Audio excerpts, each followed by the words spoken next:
بسم اللہ الرحمن الرحیم۔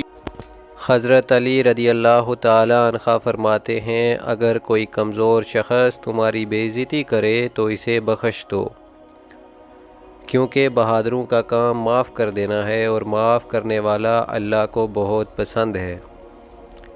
لوگوں کے اخلاق کے مطابق ان سے میل جول رکھو اور اعمال میں ان سے علیحدہ رہو۔ دنیا میں 1000 رشتے بناؤ، لیکن ایک رشتہ ایسا بناؤ جب ہزاروں آپ کے خلاف ہوں تو وہ ایک آپ کے ساتھ ہو۔ انسانیت بہت بڑا خزانہ ہے، اسے لباس میں نہیں انسان میں تلاش کرو۔ جس نے کسی کو اکیلے میں نصیحت کی، اس نے اسے سنوار دیا، اور جس نے کسی کو سب کے سامنے نصیحت کی، اس نے اسے مزید بگاڑ دیا۔ حضرت علی رضی اللہ تعالیٰ عنہ فرماتے ہیں، غلط بات پر غصہ آ جانا شرافت کی نشانی ہے، لیکن اسے غصے کو پی جانا مومن کی نشانی ہے۔ اخلاق ایک دکان ہے اور زبان اس کا تالا ہے۔ تالا کھلتا ہے تو معلوم ہوتا ہے کہ دکان سونے کی ہے یا کوئلے کی۔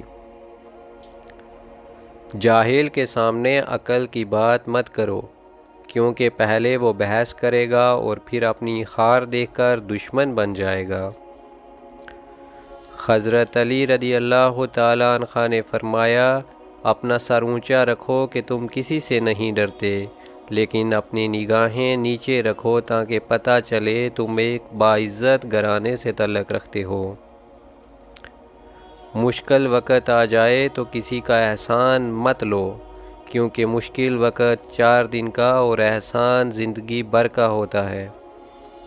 حضرت علی رضی اللہ تعالیٰ عنہ فرماتے ہیں، 3 چیزیں حافظے کو زیادہ کرتی ہیں اور بلغم کو ختم کرتی ہیں: مسواک کرنا، روزہ رکھنا اور قرآن پاک کی تلاوت کرنا۔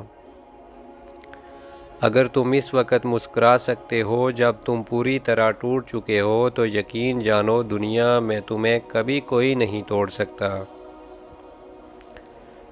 دوست کے ساتھ اس نمک کی طرح رہو جو کھانے میں دکھائی نہیں دیتا، لیکن اگر نہ ہو تو اس کی کمی بہت محسوس ہوتی ہے۔ حضرت علی رضی اللہ تعالیٰ عنہ نے فرمایا، کسی بے قصور پر بہتان لگانا یہ آسمانوں سے بھی زیادہ بھاری گناہ ہے۔ انسان زندگی میں مایوس ہو تو کامیابی بھی ناکامی نظر آتی ہے۔